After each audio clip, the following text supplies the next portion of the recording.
Chapter 7 In the Dung. Tex was very worried as he stomped across the beach with Arx. How can we stop King Finn's army of super sharks with nothing but coconut catapults? And what about Gypsy? I hope Iggy can fix your auto swimsuit quickly, said Arx. If only we had brought extra costumes. Then he and I could come with you. Wait, Tex stopped still. His keen eyes had noticed something gray peeping over the top of a large rock. See that? Could be a mag, Arx whispered. One that had learned to live on dry land. Maybe it can help us find the Gypsy, said Tex, and with a fierce growl, he charged towards it.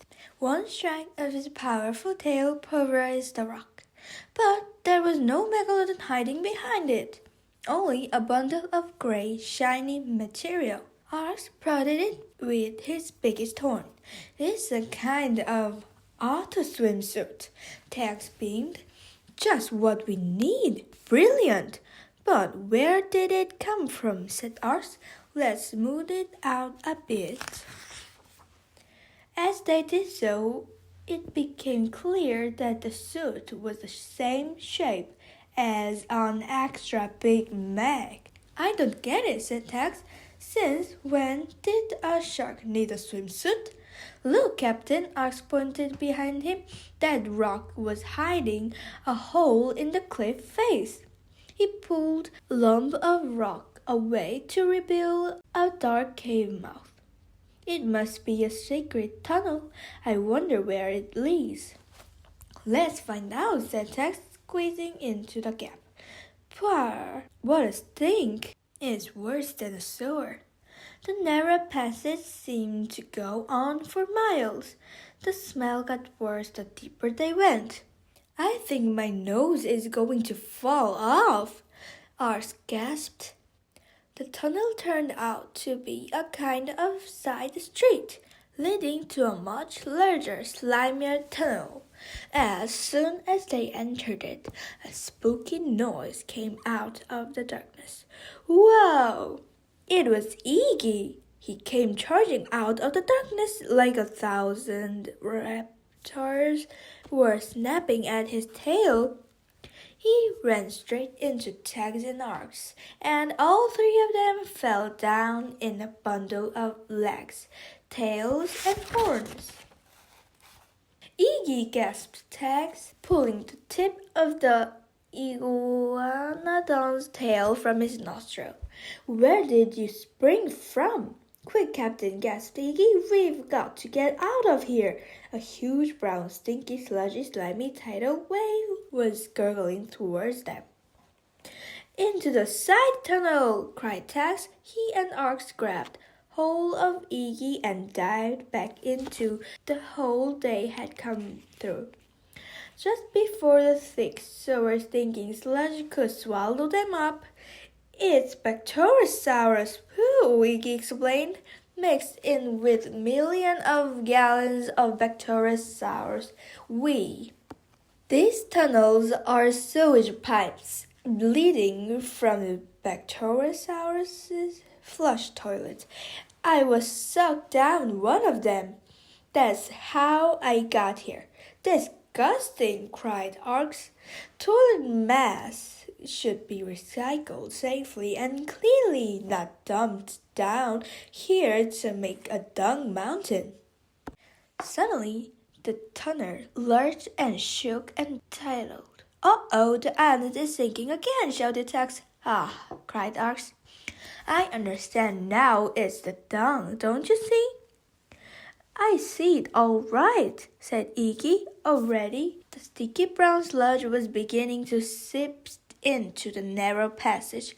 No, I mean that is why we are sinking.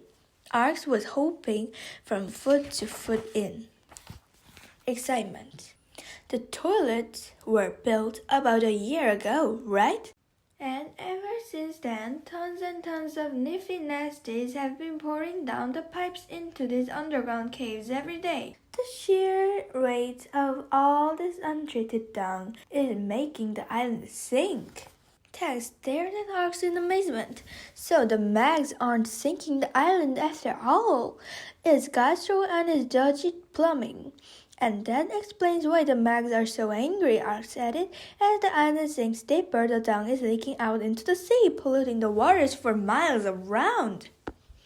No wonder they're ready to go to war, said Iggy. So much for those terror birds being very important plumbers.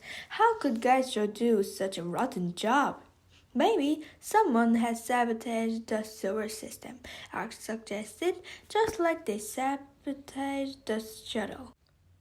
I wonder. Tex felt a shiver go down him from the tip of his tail to the top of his toes. I just wonder. In the dark, murky depths of King Finn's domain, the invasion of Clean Island was ready to begin. Gypsy could hear the growl and rumble of hundreds of tanks as they trundled away across the seabed. Soon the Mags would reach the shore of Clean Island. The Pectorosaurus would stand no chance against the tank's deadly dung shooters. How had a race of super sharks built such dreadful weapons when they had no other technology? She knew she must find out and warn Queen Swampy before it was too late. So, while the Mags were busy, Gypsy picked the lock of her cage with a sharp shell and a stiff strip of seaweed. Yes, she hooted as the lock burst open. But even as she sneaked away, a huge fat megalodon swam into the palace chamber. It saw her at once. Gypsy raised her hooves ready for combat. I don't want to fight, she insisted, but we must stop your king. He's about to make a big mistake. Bigger than you think, said the Mags, but not as big as the mistake you Astrosaurs made in coming here. As the monster swam closer, Gypsy frowned to see a large zipper running down the length of its body. This wasn't a real Mag. It was someone in a costume. I've come here to clear up any loose ends, chortled the fake finned imposter. And that includes you. Gypsy didn't recognize the voice, but she recognized the terrifying talons that sprang from the shark's foot. She was all alone against a terror bird. With an evil squawk, it reached out to get her.